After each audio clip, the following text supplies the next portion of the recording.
Everyone in Manhattan feared Lorenzo Vitale. They said his shadow alone was enough to clear a room. They said the federal agents who tried to bring him down had stopped sleeping at night. They said the only thing harder than catching Lorenzo Vitale was surviving him. But none of them, not the agents, not the rivals, not the women who had crawled into his bed hopping to crawl out with a piece of his empire, knew what he kept hidden inside his jacket every night of his life. None of them knew that the most dangerous man in New York walked the streets armed with a single weapon he hadn't fired in 12 years. And none of them, not one, suspected that on a snowing Saturday in late November, the woman who would finally bring him to his knees would walk through the front door of his club in a black silk dress and a borrowed name. He saw her the moment she stepped onto the floor. He didn't move. He didn't blink. He simply lowered his glass 2 inches and watched her cross the room as if no one else existed. Within the next 90 minutes, he would humiliate her in front of 300 of the most powerful people on the East Coast. Within the next 90 minutes, he would say 6 words that would echo across his entire empire, 6 words that would make her freeze in a way no one had ever seen her freeze. And within the next 90 minutes, he would learn, too late, far too late, that he had spent 12 years searching for a ghost. And tonight, the ghost had come for him. The Reverie sat on the 73rd floor of a tower no one had ever published the name of. There was no sign. There was no website. The elevator required a key card, a thumbprint, and a question only the right people knew the answer to. From the outside, the windows looked black. From the inside, all of Manhattan glittered below like a city built out of broken glass. Lorenzo Vitale had built it himself, brick by brick, body by body. He had been 26 when his father died, and the family business landed in his hands. He had been 28 when he turned that business into something his father would not have recognized. By the time he was 30, the old men in Sicily called him by name only when they were certain the line was clean. By the time he was 34, he didn't take meetings. Meetings came to him. He had a face that women painted from memory. He had a voice that did not need to rise. He had eyes the color of weather, gray-blue, the kind of eyes that made you forget what you'd been about to ask. And he had a reputation. The reputation was simple. If Lorenzo Vitale looked at you twice, you would not survive the week. He stood now at the railing of his private mezzanine, watching the floor below. Champagne, roulette, black market diamonds spread on velvet, a senator's daughter laughing too loudly at a joke a Saudi arms broker had told her, a Russian general pretending he didn't know that the man across from him had killed his cousin in Odessa. Tonight was the autumn auction. Lorenzo hosted 4 of them every year. Tonight's lot list included a Stradivarius, 3 rare manuscripts, a Picasso the world believed had burned in a fire in 1973, and 1 item that wasn't on the printed catalog at all. Lorenzo had not slept in 3 nights. He had been waiting for this auction for 2 years.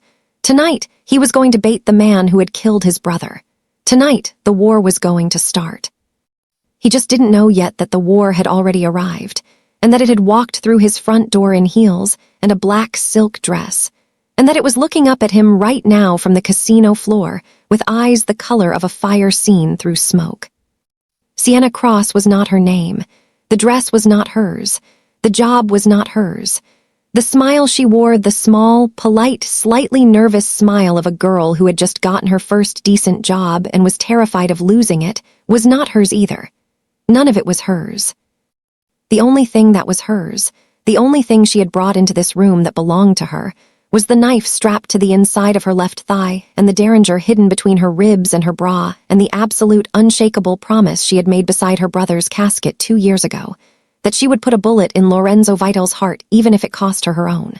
Vincent had told her she had 3 weeks. She had done it in 3 months. Her cover was solid. Her access was clean. Her training was the best money could buy, and she had killed her first man at 19 and her 10th before she had turned 25. She knew how to walk through a room full of dangerous people.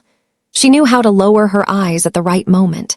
She knew how to disappear inside a black dress until the dress was the only thing anyone could remember.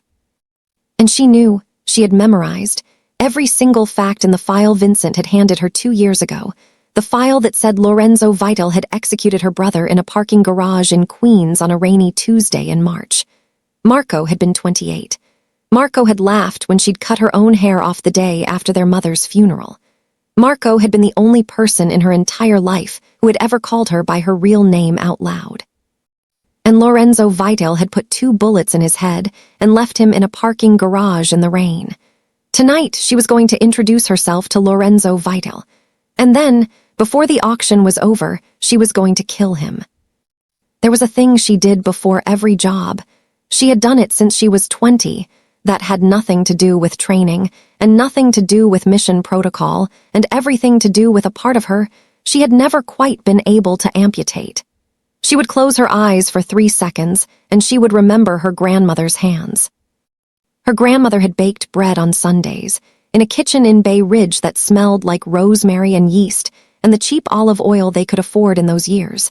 And her grandmother's hands had been the most beautiful hands Sienna had ever seen, knotted at the knuckles, scarred at the wrist where a stove had bitten her in 1962, dusted always with flour.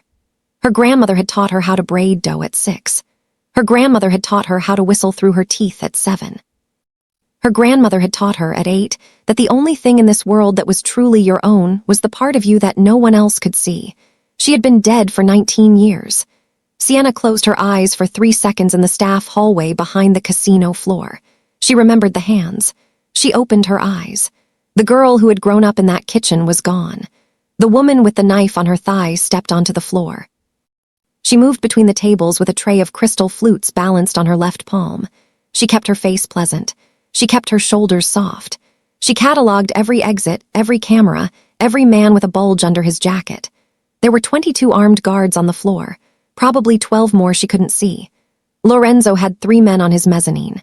The mezzanine had a single staircase, 2 side doors, and a window that opened onto a 40-foot drop to a service alley. She had memorized the building plan from a contractor's leak 6 months ago. She had spent 3 weeks on a rooftop 2 blocks east watching the kitchen staff smoke cigarettes through her scope.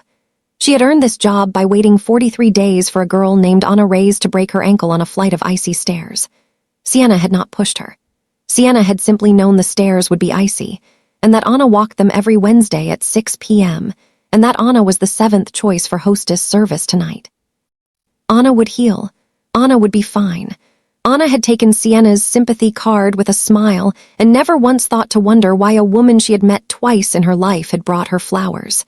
Sienna was very good at being underestimated. Sienna was so good at it that she had begun, in her quietest hours, to wonder if she was anything else. She had been on the floor for 8 minutes when Vincent Russo touched her elbow. She did not flinch. She had been waiting for it. He came up behind her at the bar with the silent, weightless step of a man who had spent 40 years walking up behind people who did not know they were about to die.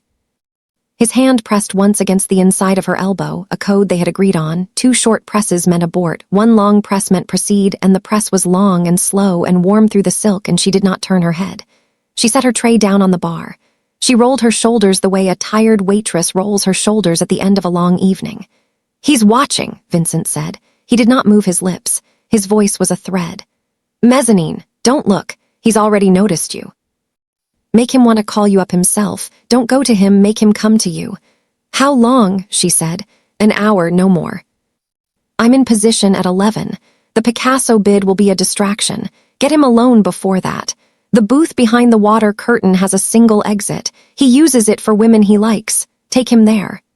She nodded once, very slightly, the way a girl might nod if a customer had said something forgettable. Vincent pulled his hand away.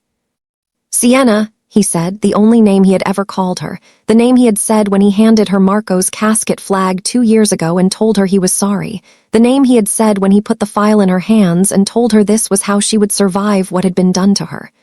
"Don't fail me tonight." "I won't," she said. He moved away. She picked up her tray. She did not turn to watch him go. She felt somewhere underneath the silk, somewhere in the part of her that had once braided bread with her grandmother, a small cold ripple. There had been something in his voice, something she had not heard in 2 years, something almost like hunger. She filed it. She kept walking. She felt his eyes on her before she saw him. It was something in the air, the way a room subtly shifted weight when a tiger turned its head. She did not look up. She did not pause. She kept walking, kept smiling, kept her shoulders soft. She delivered 4 glasses to a Greek shipping magnate who tipped her with $100 chip without looking at her face. She moved on. She felt his eyes follow her. She crossed the room. The eyes followed. She rounded the bar. The eyes followed. She allowed herself, finally, on the way back toward the kitchen, a single brief glance up at the mezzanine. He was leaning on the railing with his glass in his hand. He was tall and lean and tailored within an inch of his life, and he was looking at her with the expression of a man who had just heard a song he hadn't heard in 12 years and was trying to remember the name of it. She broke eye contact. She kept walking. Her heart was pounding in her teeth. He did not look like the photographs. He looked, in the photographs, like a movie villain. In person, he looked like a man who had been carrying something heavy for a very long time. She told herself the photographs were the truth and the man was the lie. She told herself she would shoot him just the same. She told herself a great many things. None of them slowed her heart. Up on the mezzanine, Lorenzo lowered his glass. He turned his head a fraction of an inch. The man behind him, Tommaso, his second, who had been with him since he was 17 years old and who could read his face the way a sailor reads weather, said quietly, "Boss." "I see her," Lorenzo said. "You see her or you see her." Lorenzo did not answer. Tommaso, who had asked the question knowing the answer, set his own glass down on the marble railing. "Boss, the plan is at 11. "Don't lose the plan." "I'm not going to lose the plan. You are looking at her like a man losing the plan." "Tommaso." Lorenzo did not raise his voice. He never did. "Walk away from me for 30 seconds. Tommaso walked away from him for 30 seconds. Lorenzo stood at the railing. He watched her cross the floor. He watched the way she stood when she set her tray down at the bar, weight balanced exactly between her feet, one hand resting lightly against the wood, the other tucked at her side in the natural curl of someone who had spent a lot of time keeping a hand near a holster. He watched the angle at which she held her shoulders. He watched the precise way she did not ever allow her line of sight to pass directly over the mezzanine, even though every other waitress on the floor had glanced up at him at least twice in the last hour. He watched her, and he felt the world slow down around him, and somewhere underneath his ribs, beneath the gun he had carried every day for 12 years, beneath everything he had built and burned and bled for, a thought he had not allowed himself in a very long time finally surfaced. It can't be. He turned. He walked back into the small room behind the mezzanine where his chessboard was. The game was a study, not a match. He had been playing it against himself for an hour. He sat down. He stared at the board. He did not see the board. He saw a barefoot girl in the rain, 16 years old, her hands shaking on a Beretta she could not quite hold steady, her eyes, the same impossible eyes, wet with tears she was already pretending she was not crying. He moved a knight without thinking. He moved it back. He stood up. He sat down. He picked up the small silver bell on the table beside him. He rang it once. The bouncer at the curtain came in. "The new girl," Lorenzo said. "Bring her up." "Yes, boss. And Marco." "Boss, send Tommaso to the booth behind the water curtain. I want it ready in 30 minutes. "Yes, boss." The bouncer left. Lorenzo sat very still in his leather chair. He folded his hands together on his knee. He breathed once, slowly, the way a man breathes who is about to do something that he has been afraid of for 12 years. He realized with a strange, small, distant calm, no longer afraid. He was something else. He did not have a word for it yet. She climbed the stairs. The mezzanine guards parted for her without a word. He was sitting now alone in a leather chair that faced the floor. The chessboard was beside him. The pieces were mid-game. She did not see his opponent. She placed the whiskey on the small table at his elbow. She turned to leave. He caught her wrist. He did not grab, he did not yank. He simply closed his hand around the bones of her wrist and let it stay there, and he looked up at her with those weather-colored eyes, and he said nothing for what felt like a very long time. She did not flinch. She did not pull away.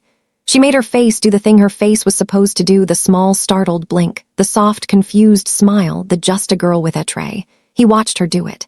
His thumb passed once across the inside of her wrist. The pulse there was steady. He noted that. She saw him note it. He let her go. "Tell the bartender," he said quietly, "that the next time I order a drink I'd like ice." His voice was lower than she'd expected. There was an accent under it, mostly buried, the ghost of an Italian grandmother who had raised him until he was 9. "Yes, sir," she said. Her voice came out exactly the way it was supposed to. He nodded once. She turned. She walked back down the stairs. Her wrist burned where his thumb had touched. She pressed her palm flat against her thigh until the burning stopped. By the time she reached the bar, her hand was steady again. She told herself the burning had been adrenaline. She told herself a great many things. None of them slowed her heart. She had been back on the floor for 11 minutes when she felt it again, the second touch, the second hand, but a different hand, a colder one. Vincent. She turned her head a fraction. He was standing at the bar 3 stools down, swirling a glass of something amber, and he was looking at her in a way he had not looked at her in 2 years. The look was a look she had not been able to name when she'd registered it on the floor earlier. She had filed it. She unfiled it now. The look was hunger, yes. But it was not the hunger of a man looking at a woman. It was the hunger of a man looking at a knife he had been sharpening for 2 years and was finally about to throw. He raised his glass to her very slightly, and his lips moved around 2 words she could read across the bar even though he was not looking at her face. Good girl. Something inside her dropped. She did not know what it was. She did not, in that moment, have time to know. The bouncer was at her elbow again. The boss wants to see you, he said. He says now. Her body moved. Her body had been trained to move when bodies were called. She followed the bouncer. She did not look back at Vincent. She walked through the black water curtain. The booth was darker than the floor. The booth smelled like leather and cedar and a single drop of bergamot somewhere in his cologne. Lorenzo was sitting where he had been sitting. He did not stand. He did not gesture for her to sit. He simply looked up at her, and the thing in his eyes, the thing that had been in his eyes when he'd held her wrist, the thing she had told herself was hunger, was not hunger. She did not suddenly know what it was. Stand there, he said. He pointed to a spot in front of his table. She stood. He turned away from her. He picked up a phone. He spoke for 2 full minutes in low, rapid Italian to someone on the other end. She did not move. She did not breathe louder than she had to. She watched the muscle work in his jaw. She watched the shape of his hand around the phone. She watched, against her will, the small dark shadow of stubble along the line of his throat where his collar was open. She told herself she was watching for vulnerabilities. She knew she was lying. He hung up. He set the phone down. He looked up at her again. He took his time. What is your name? Sienna, she said. Sienna Cross. Sienna, he tasted the word. How long have you worked here, Sienna? 3 weeks, sir. 3 weeks. He picked up his glass. He turned it slowly in his hand. Do you like the work? Yes, sir. He sipped his drink. He set it down. He looked up at her again, and this time the look was different, sharper, focused, the eyes of a man who had decided something. Sienna, he said, I want to ask you a question, and I would like you to answer me honestly. Yes, sir. You have been watching me all night. Sir, I did not ask you to confirm it. I have eyes. I have known you have been watching me since you walked onto the floor. A pause, a long one. The black water hissed quietly behind her. Outside the curtain, 300 people were laughing and drinking and bidding on stolen art, and inside this small, dim booth, the entire world had narrowed to 4 feet of carpet between her and a man who could end her life with a flick of his wrist. Why? Lorenzo said. Sir, she said. Tell me, Piccola. He set down his glass. He leaned forward. His voice was very, very quiet. Why do you keep staring at the bulge in my pants? The booth went silent. Even the black water seemed to hold its breath. Sienna froze. She could feel her face going red. She could feel the hot, prickling shock of it climbing up her throat. She had been called many things in many rooms by many dangerous men, but no one had ever, in her entire adult life, looked her in the eye and said something so cuttingly, deliberately humiliating in a voice so absolutely calm. The curtain, she realized too late, was not entirely soundproof. She could hear, on the other side, a small ripple of laughter from someone passing by. Someone had heard. Someone had heard and was already telling the next person. And by the time she walked out of this booth, if she walked out of this booth, every person in this club would know that the new waitress had been put in her place by Lorenzo Vitale himself in front of God and the Greek shipping magnate, and her cover would be ruined, and her cover did not matter, because she was not going to make it out of this booth alive. He was going to kill her. He had figured it out. He had figured it out, and this was how he was going to do it, slowly, cruelly, in front of an audience the way men like him did. She had been a fool. She had been arrogant and a fool, and Marco was going to remain unavenged, and her mother was going to bury a second child, and she was going to die in a black silk dress that wasn't even hers. All of this passed through her in the half-second it took her to register the question. She stood there. She froze. And then. Something in her, something old, something she had not known was there, something Marco had once called her dragon uncurled inside her chest and looked at Lorenzo Vitale and decided it would not give him the satisfaction. She lifted her chin. She met his eyes. She smiled. The smile was not a waitress's smile. The smile was hers. "Because," she said, "I want to know what kind of gun a man like you carries." The booth went very, very quiet. Lorenzo Vitale sat back in his seat. His face did not move, but somewhere behind his eyes, deep behind them, something, a shutter, a wall, a lock he had welded shut 12 years ago, clicked open. He looked at her. He looked at her like a man who had just been hit in the chest with something he had been bracing for his whole life. He did not speak for a long time. When he did, his voice was different. It was not the voice he had used at the railing. It was not the voice he had used on the phone.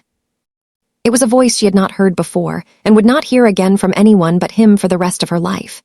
"Show me your hands," he said. She showed him her hands. She turned them slowly. They were empty. He stood up. The booth was small and he was tall, and suddenly he was less than 3 feet from her, and she could see the small scar at the corner of his mouth and the silver in his temples that the photographs had not shown, and the way his pulse was beating, hard, in the soft hollow of his throat. He pulled back his jacket. The holster was leather, old, well-oiled, the kind that had been worn against a body every day for years and years. He drew the gun out slowly, and he held it flat in his palm between them, and he watched her face. Sienna looked at the gun. The world stopped. It was a Beretta 92 FS. It was old. The grip was scratched in 3 places along the bottom, the way a grip got scratched when it had been dropped once on a concrete floor in a kitchen behind a diner. There was a small pale notch in the trigger guard from where it had hit the curb when it had been thrown. There were her own initials, carved with a paring knife by a 16-year-old girl who had been very, very angry at her father, scratched into the underside of the slide where no one would see them unless they took the gun apart. She felt all the blood leave her face. She felt her knees go. She did not fall, because Lorenzo's free hand was suddenly under her elbow, holding her up. She had not seen him move. He held the gun in one palm and her elbow in the other. He said, very softly, "You recognize it, then." She turned and ran. The kitchen door swung open under her shoulder. She did not feel it. She did not feel her feet on the tile. She did not feel the prep cook she shoved aside or the rolling cart she vaulted over or the second set of swinging doors she hit at full sprint. She felt one thing. She felt the cold, absolute certainty that she had walked into a room she had spent 2 years preparing for, and someone had been preparing for her for 12. The service corridor was narrow and lit in white. There were 2 men at the far end of it. They had been waiting. Of course they had been waiting. He had told them to wait. They came at her together, one high, one low, the way men were trained to come at a target who had killed before. The high one she took with her elbow, dropping her weight an inch and driving up into the soft place under his jaw that her instructor had once told her was the off switch on a man who weighed more than 200 pounds. He went down. The low one had a knife. She turned inside the arc of it, caught his wrist with the heel of her hand, pivoted her hips, and the knife came out of his fingers and into hers in the same motion. She did not kill him. She put the knife through the meat of his thigh and left it there, and she stepped over him while he was still figuring out what had happened. There would be more. Lorenzo had positioned them. Lorenzo had known she would run. Lorenzo had been positioning men along this corridor since the moment she had stepped onto his floor. She hit the false wall at a dead run, the maintenance hatch behind a panel of false wall, set there during the build because the engineers had needed an emergency vent, and she got the panel off, and she dropped down 2 floors on the access ladder before her hands were steady enough to hold the rungs properly. Behind her, somewhere in the corridor, she could hear him calling her name. Not Sienna, the other one, the one only Marco had ever used. He was calling her like a man who had been practicing the word for 12 years and was finally being allowed to say it. She did not stop. They caught her in the parking garage. There were 8 of them. She took down 3 before the 4th got an arm around her throat and the 5th got the syringe into her thigh. Her last thought before the dark closed in was that she had killed his men with their own training. He had taught them all the same forms. She had been taught the same forms by the same hands. They were brothers and sisters in a school neither of them had wanted to attend. The dark closed. She fell. She woke in his office. She knew it was his office because it smelled like him, the cedar and the bergamot and something else underneath, something that was just him, and because he was sitting at the desk across from her, and because he had not had her tied. Her hands were free. Her feet were free. Her weapons were on the desk between them, neatly arranged, the knife from her thigh, the derringer from her ribs, a small folding razor she kept in her hair, the ceramic blade in the seam of her dress, a transmitter she'd swallowed before the shift began that he had somehow already retrieved without her remembering it. And in the center of the desk, between all of her weapons and all of his, the Beretta.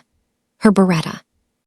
The grip with the 3 small scratches, and the notch on the trigger guard, and the initials underneath the slide that read SM, not Sienna Cross, never Sienna Cross, but Sienna Marchetti. The girl she had stopped being on a rainy night in Brooklyn when she was 16 years old and her father had come at her mother with a tire iron. She looked at the gun. She looked at him. He had been waiting for her to wake. He looked tired in a way she had not seen in the booth. He looked like a man who had been carrying something for 12 years and had finally been allowed for the first time to set it down. "Drink some water," he said. There was a glass on the table at her elbow. She did not drink. He nodded as if he had expected that. "You ran," he said. "Yes, I thought you might. Why didn't you stop me sooner? I wanted to see how far you'd get." A pause. "You got farther than my men have ever gotten in training. They will not forgive me for that." She did not smile. He did not either. He stood up. He walked slowly around the desk. He did not sit beside her. He sat on the edge of the desk in front of her, the way a man sits when he wants the other person to know he could be reached, that the gap is small, that nothing about this is meant to be a cage. He did not touch her. He did not reach for her. He folded his hands in his lap and he looked at the Beretta on the desk and he opened his mouth. He closed it. He opened it again. The most dangerous man in New York could not, for 30 long seconds, get the first word out. She watched him try. She watched the muscle work in his jaw. She watched a small, unmistakable tremor pass through the hand he was holding very still on his thigh. She had spent 2 years training herself to read the tells of dangerous men, and she was reading him now, and what she was reading frightened her almost as much as anything else that had happened tonight, because she was reading a man who was about to crack open in front of her, and she did not know yet if she could survive watching him do it. 12 years ago, he said. He stopped. He had to stop. He pressed his lips together. 12 years ago, I was 22. And there it was, in fragments now, not the clean monologue of a man who had prepared his confession, but the broken, stuttering speech of a man who had prepared it for 12 years and was finding, the moment he tried to deliver it, that none of the rehearsals had been any use at all.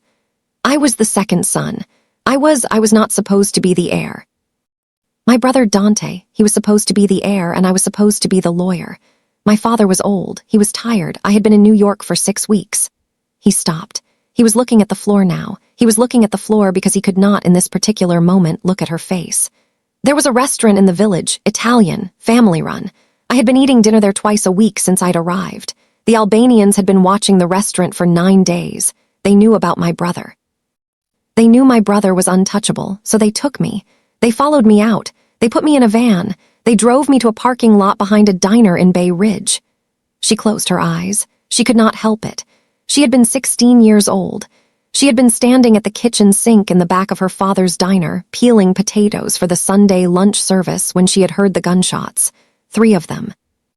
She had known her father kept a Beretta under the second drawer of the prep table, taped to the underside, for the night a robber had come in 3 years ago. She had taken the Beretta. She had run. They put 3 bullets in me, he said. His voice was shaking now. She had not known it could shake. 2 in the chest, 1 in the side. I went down. I was conscious.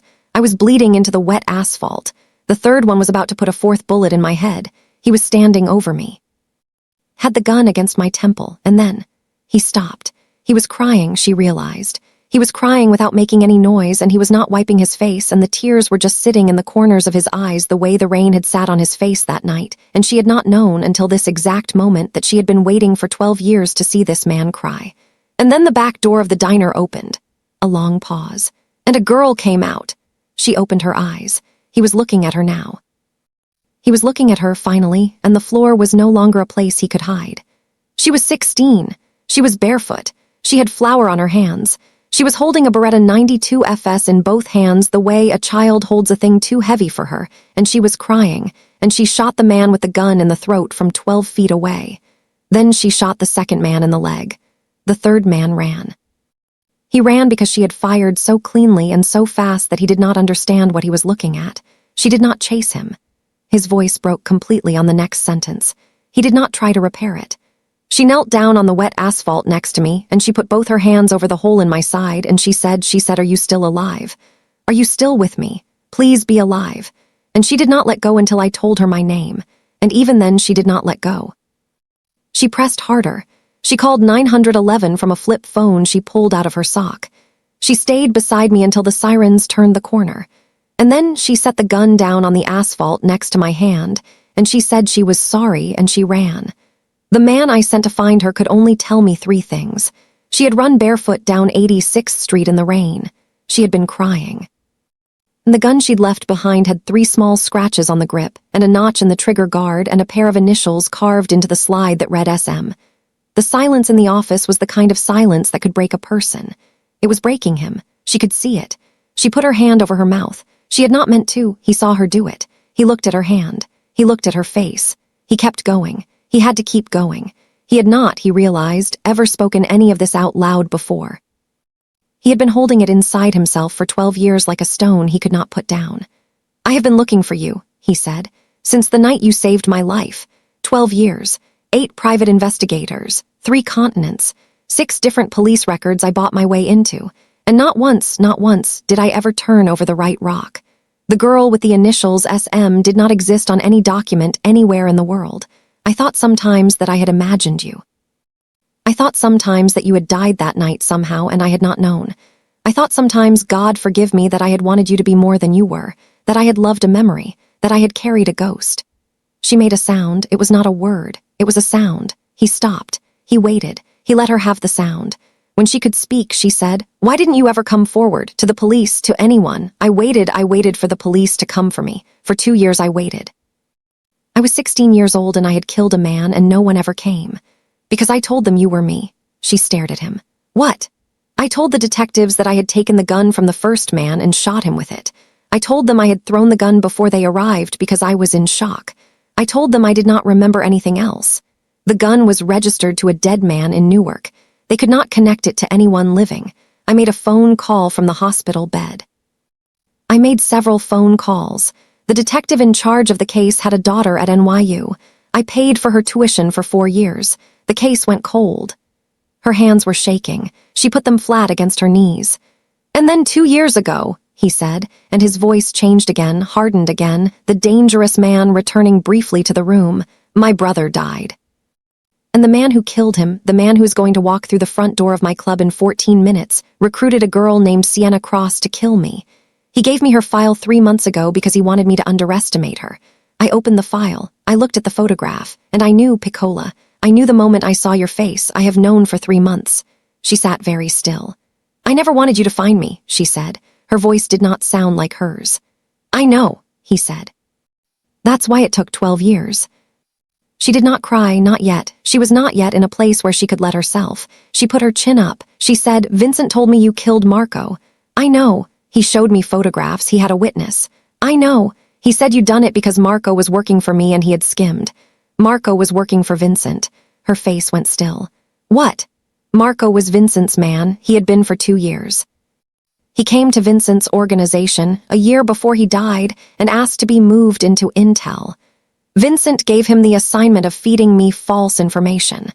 Marco did it for 9 months. And then Marco, your brother, who I am told was the only person in this world who ever called you Sienna out loud. Marco realized what Vincent was actually doing with the information he was running. Which was what? Vincent is the broker. Vincent has been the broker for 15 years. Every significant federal informant who has died in this city since 2009 has died because Vincent fed them to the wrong people for money. He killed your brother because Marco realized it. Marco came to me. He wanted to flip. He wanted to walk away. He wanted protection for you and your mother and your sister Lucia in Phoenix. I told him I would give him all of it. I had everything in place. I was going to move him 3 days later. Vincent found out. Vincent killed him in a parking garage in Queens, and Vincent shot him with a Glock 19 because no one in my organization carries a Glock and Vincent wanted me blamed. And then Vincent told you I'd done it. And then Vincent put you on me." She could not breathe. She was hearing him. She was understanding the words, but the air in her chest had turned to glass. She picked up the Beretta. Her hand knew it. Her hand had known it the first time she had ever held it. She lifted it. She pointed it at his chest.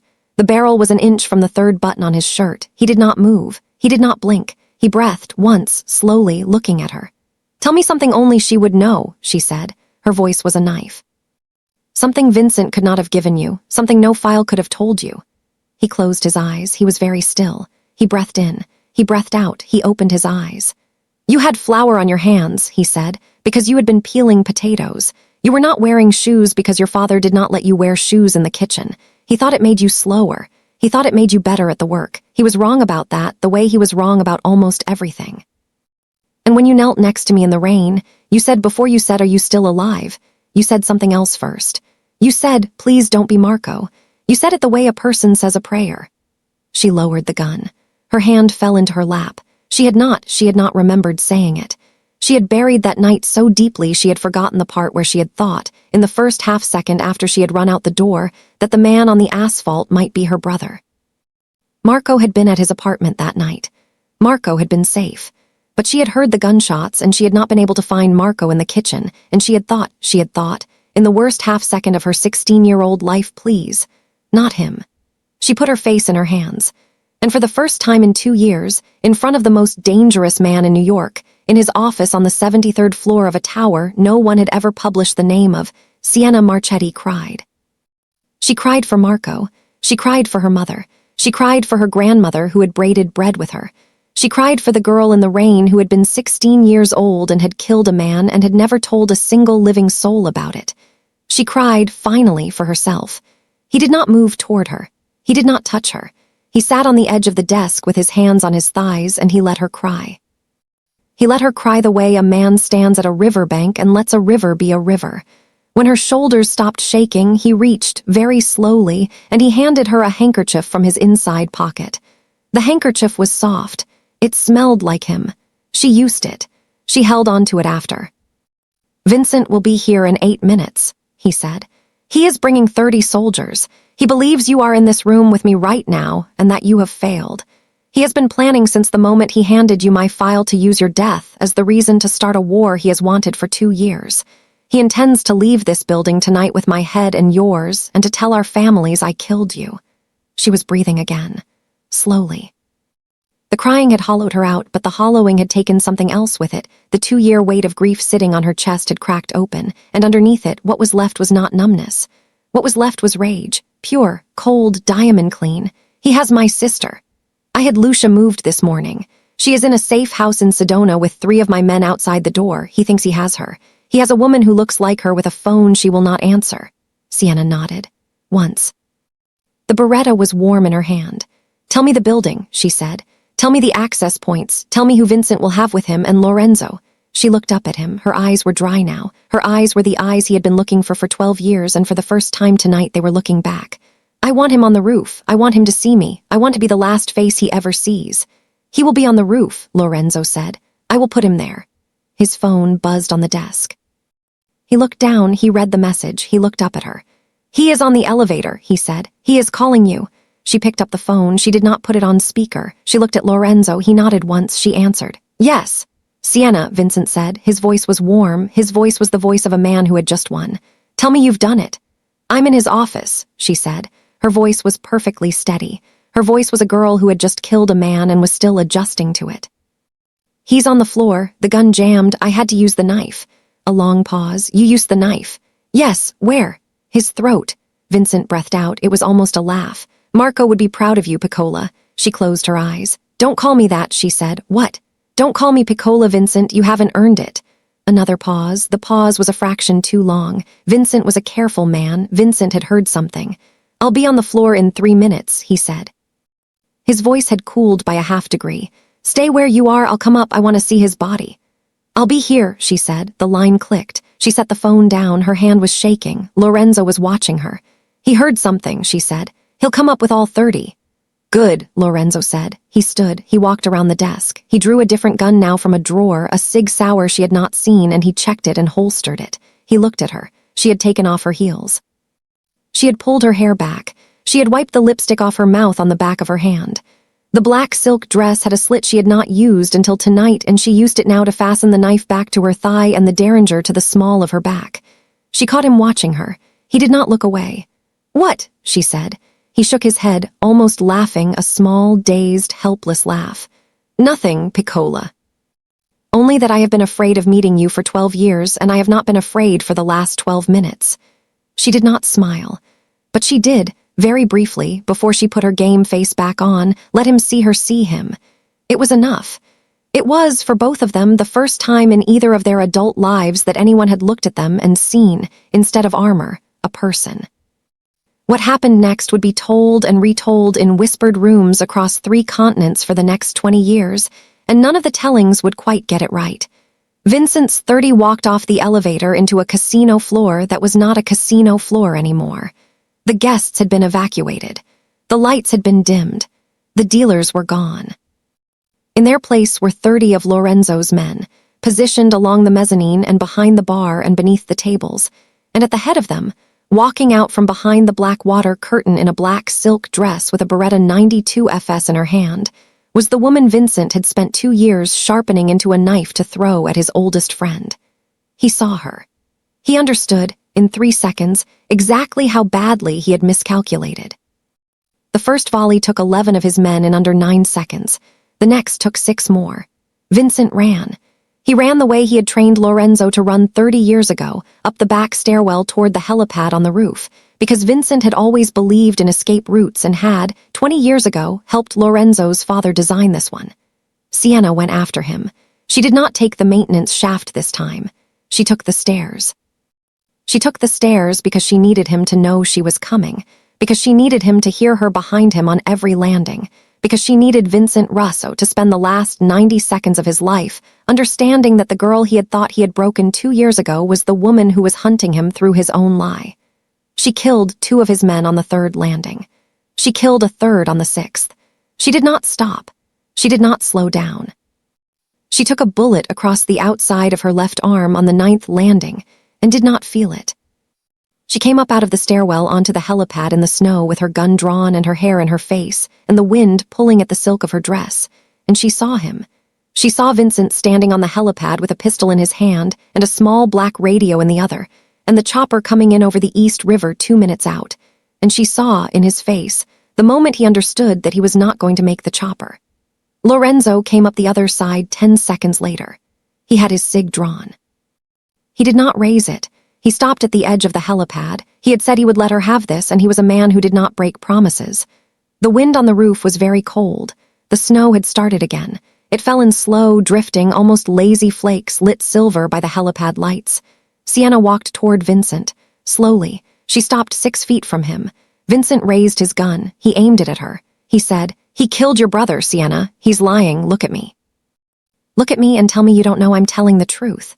"Vincent," she said, "did you know that Marco recorded you the day before he died?" Vincent's face did not move. "He recorded the phone call," she said. "The one where you told him you were going to kill our mother if he didn't keep running for you. The one where you told him the only reason you'd kept Lucia alive in Phoenix was because she was useful as leverage. The one where you laughed when he said he wanted out. He uploaded the recording to a server I built when I was 19. The server you don't know about. The server I have been listening to for 2 years every night looking for a reason, any reason, to doubt the file you handed me at the funeral. I never found one, Vincent. I never found one because there wasn't one. I knew. Some part of me knew the whole time. I just didn't want to." Vincent's gun did not lower. Vincent's face did not move. But behind his eyes, the cold black recognition of a man who had reached the end of a road he had been walking for 60 years. "Sienna," he said, "don't." "I'm not Sienna," she said. "I haven't been Sienna since I was 16. You don't get to call me that." "Sienna, please listen to me. I held you when your father died. I sat at your mother's table for 30 years. I taught Marco how to drive. I am not a stranger to you. You are the man who killed my brother." "Sienna." "And then you tried to use his sister as the bullet." Her gun was up. His gun was up. The snow fell. Somewhere very far below them, the city of New York went on living, indifferent and bright. They fired at the same instant. Vincent's bullet caught her in the shoulder and spun her sideways. Hers caught him in the chest exactly where she had aimed it, in the 3rd button of his coat, the same place she had been unable to fire on Lorenzo 11 minutes earlier. Vincent went down. He did not get up. Sienna did. She walked over to him on the helipad and she stood over him and she watched him die. He looked up at her. He tried to speak. She knelt beside him. She did not touch him. She said, "Marco said to tell you he forgave you. He didn't mean it. He told me to tell you anyway." Vincent's eyes closed. The snow fell on his face. She stood up. Her shoulder was bleeding through the black silk. Her ears were ringing. The wind was very loud. She turned. Lorenzo was running toward her. He was saying something. She could not hear him. Her knees gave out. He caught her before she hit the helipad. She did not remember the helicopter. She did not remember the drive. She remembered in pieces, his hands pressed against her shoulder. She remembered him saying her name, her real name, Sienna, the way Marco had said it over and over like a prayer. She remembered very dimly a doctor's voice somewhere above her saying it had missed the artery. It had missed the artery. She was going to be all right. She remembered nothing for 2 days after that. When she woke, it was morning. The light coming through the window was pale and gold and very cold. She was in a bed she did not recognize, in a room she did not recognize, in a building she did not recognize. She was wearing a t-shirt that was much too big for her. The shirt smelled like cedar and bergamot. She turned her head slowly against the pillow. Lorenzo Vitale was sitting in a chair beside the bed. He had been there, she would learn later, for 41 hours. He had not slept. He had not eaten anything more than a bowl of broth a doctor had put into his hand. He had not changed his shirt. He looked, when she opened her eyes, like a man who had been waiting at a riverbank for 12 years and had finally seen something move on the far shore. "Hi," he said. His voice cracked on the word. "Hi," she said. She tried to sit up. He moved fast and helped her. His hands were unbearably gentle. He did not let go of her shoulder until she was settled. He did not, she noticed, let go of her hand at all.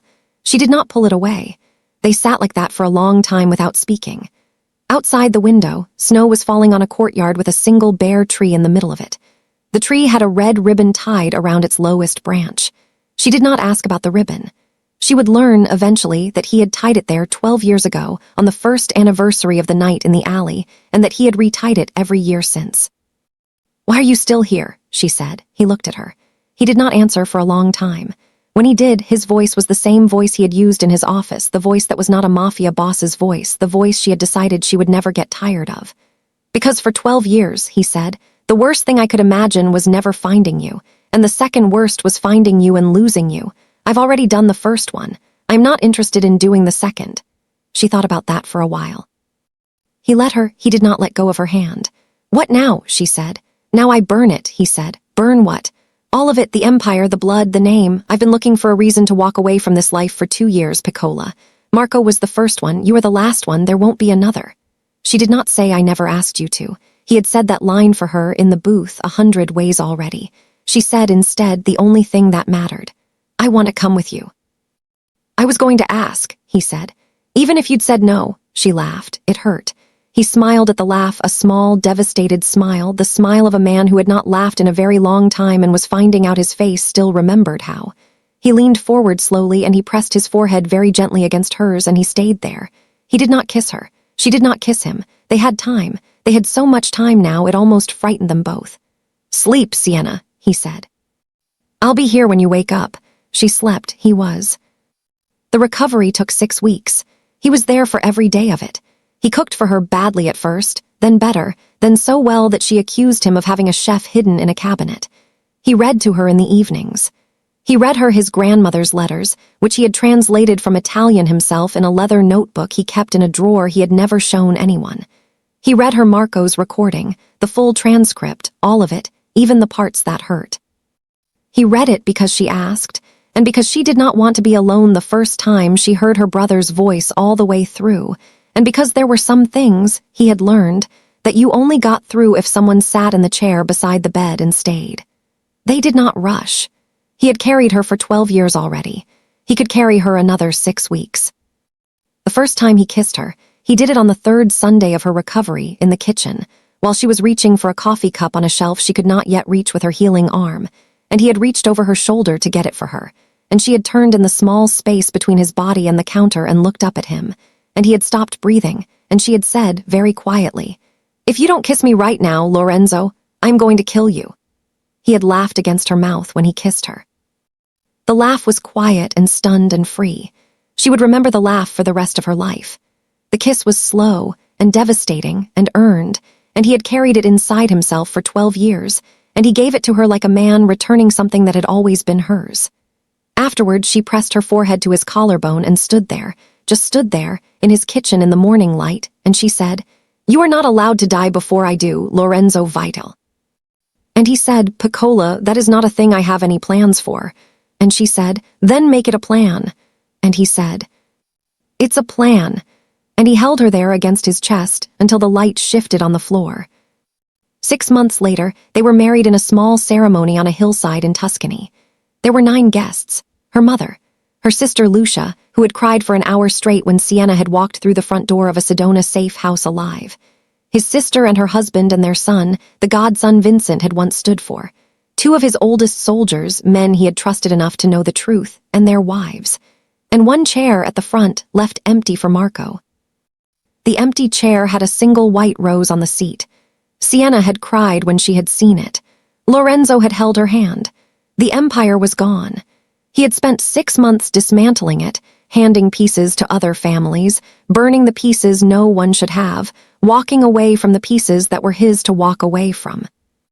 He had emerged with enough money to live quietly for the rest of 2 long lives, and a small vineyard, and a stone farmhouse with a kitchen that opened onto a courtyard with an old fig tree in the middle of it.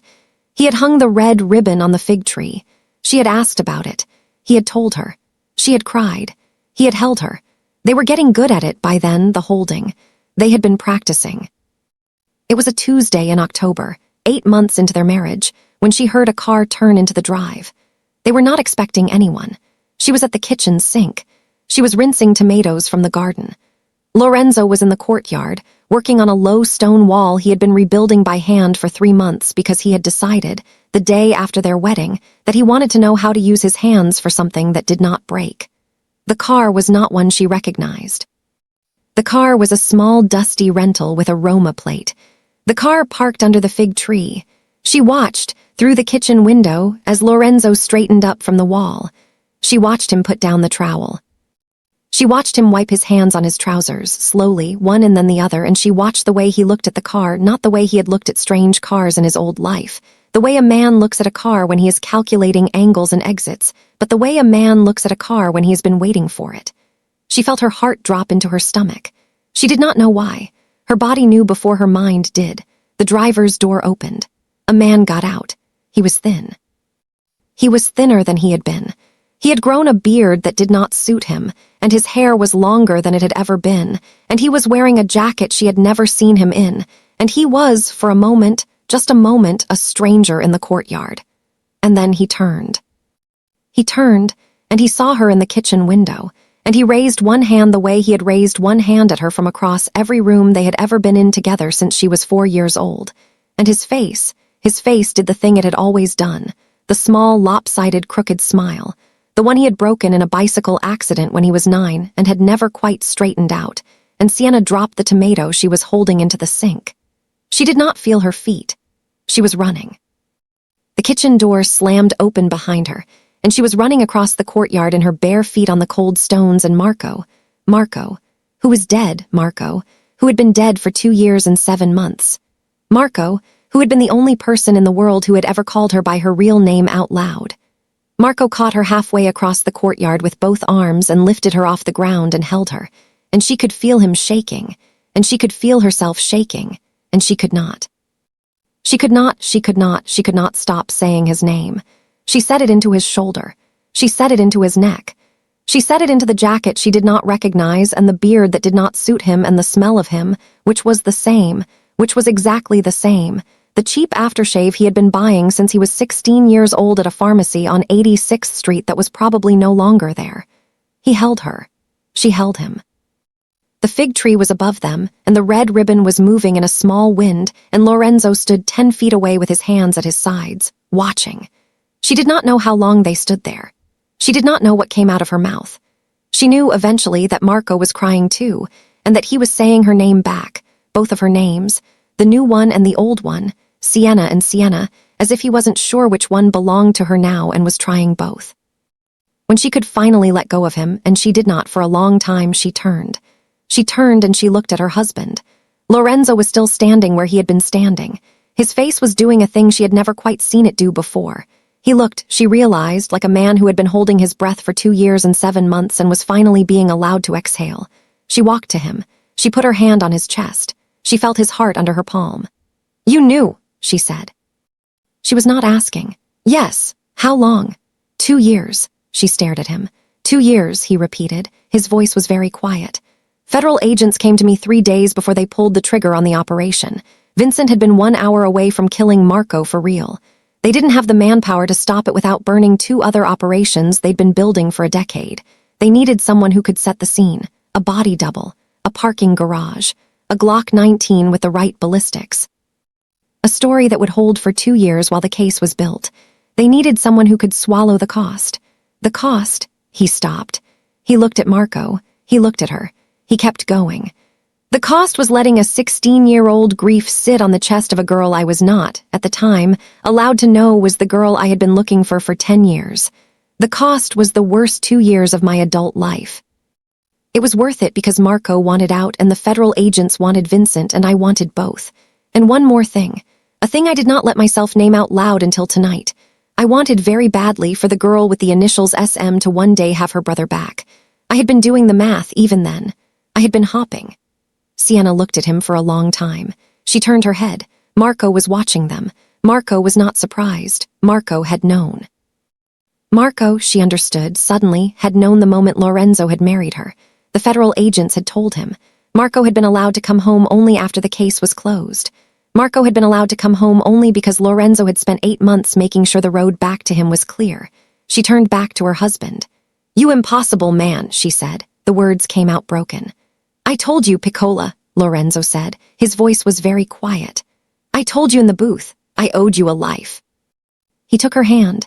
He pressed it against his chest over his heart. "It turns out I owed you everything." She closed her eyes. She breathed in. The fig tree moved in the wind above them and the red ribbon brushed her shoulder and somewhere across the courtyard her brother, who was alive, who was here, who had walked out of a car under her fig tree on a Tuesday in October, laughed at something he had not yet said out loud. She opened her eyes. She kissed her husband. She kissed him in front of her brother and the fig tree and the open kitchen door and the small dusty rental car with the Roma plate, and he kissed her back, and she did not let go of his hand for the rest of the afternoon. They sat in the kitchen for hours that night. Marco brought 3 notebooks out of his bag. He had told her, in the letter he would not, in the end, need to send, that he had filled 3 notebooks with the things he wanted to say to her. He had brought them anyway. He read out loud from them. He read, in the small candle-lit kitchen of a stone farmhouse on a hillside in Tuscany, with his sister and her husband listening, every single thing he had wanted to tell her for 2 years and 7 months. He read about the day he found out their mother had survived her surgery. He read about the day he had heard her wedding had happened. He read about the small dumb things, a dog he had seen in a park in some city he could not name, a song that had come on a radio in some cafe he could not name, a moment he had thought of her in some place he had not been allowed to be. He read until the candles burned low. Lorenzo made coffee. They drank it. Marco told them finally that he was staying. The witness protection had ended. He had a name now that was almost his. He had a small apartment in Florence he had taken on a 6-month lease. He thought he might come for dinner on Sundays, if that was all right. Sienna did not answer with words. Sienna stood up from the table and walked around it and put her arms around her brother's neck from behind, and Marco closed his eyes, and Lorenzo did not look away from his wife's face for the rest of the evening. Marco came for dinner every Sunday. He came for dinner every Sunday for the next 43 years, except for the 3 Sundays he was on his honeymoon, and the 2 Sundays his daughter was being born, and the 1 Sunday a snowstorm closed the road. Their mother moved to the village 2 years after the wedding, into a small apartment above a baker's shop, and she lived there until she was 91, and she never once stopped calling Lorenzo, the boy, even after he had silver in his beard and grandchildren on his knees. Lucia came every summer. Lucia married a quiet man from Phoenix and brought him to Tuscany every August for a month, and the quiet man loved Lorenzo immediately and never quite understood why his wife sometimes cried at the dinner table for no reason any of them could see. The children came. There were 3 of them, a girl first, named for Lorenzo's grandmother, then a boy named for Marco, and then a second girl, born late, named for no one but herself. The vineyard worked. The wine was not good for the first 4 years and was good for the next 30. Lorenzo finished the stone wall. He started a second one. He never quite finished that one. Their oldest daughter learned how to braid bread at 6. Their oldest daughter was, by all reports, a holy terror. Sienna, who had been Sienna Marchetti before she had been Sienna Cross before she had been Sienna Vitale, woke every morning of her marriage in a bed that smelled like cedar and bergamot, and every morning of her marriage, she watched her husband sleep for a few seconds before she slid out from under his arm to start the coffee. He had told her once, in their first year, that the only thing he was afraid of anymore was outliving her. She had told him to make a plan not to. He had said that was not a thing a person could plan. She had told him to plan it anyway. He had. He had planned it, and the plan had held, the two of them, against everything the world had thrown at them, and everything the world had not for 43 years on a hillside in Tuscany, in a stone farmhouse with a fig tree and a red ribbon and a kitchen that smelled like bread. Lorenzo Vitale was the most feared man in Manhattan. They said his shadow was enough to clear a room. They said the federal agents who tried to bring him down had stopped sleeping at night. They said the only thing harder than catching Lorenzo Vitale was surviving him. But the night he humiliated that quiet waitress in front of 300 witnesses, the night he leaned across his table in a private booth behind a curtain of black water and asked her, in the cold, perfect, cutting voice of a man who had been afraid of this exact moment for 12 years, why she kept staring at the bulge in his pants. He didn't unmask the most dangerous woman in the room. He unmasked the only woman who had ever been able to bring him to his knees. And in the end, he never made her do it. He had been on his knees from the first second she walked into his club. He had been on his knees for 12 years. He stayed there for the rest of his life, and she let him, and the city of New York went on being indifferent and bright 2,000 miles away, and the snow that had fallen on a helipad in November fell, eventually, on graves that did not include theirs, not for a very long time. They were not legends. They were not stories. They were two people in a stone farmhouse on a hillside, with a fig tree and a red ribbon, and a kitchen that smelled like bread, and a brother who came for dinner every Sunday. And every Sunday morning, every Sunday for the rest of his life, Lorenzo Vitale took out an old Beretta 92 FS with 3 small scratches on the grip, and a notch in the trigger guard, and a pair of initials carved into the slide that read SM, and he cleaned it carefully on the kitchen table while the bread was rising in the oven, and his wife sat across from him with a cup of coffee in her hands, and she watched him do it. And neither of them ever fired it again.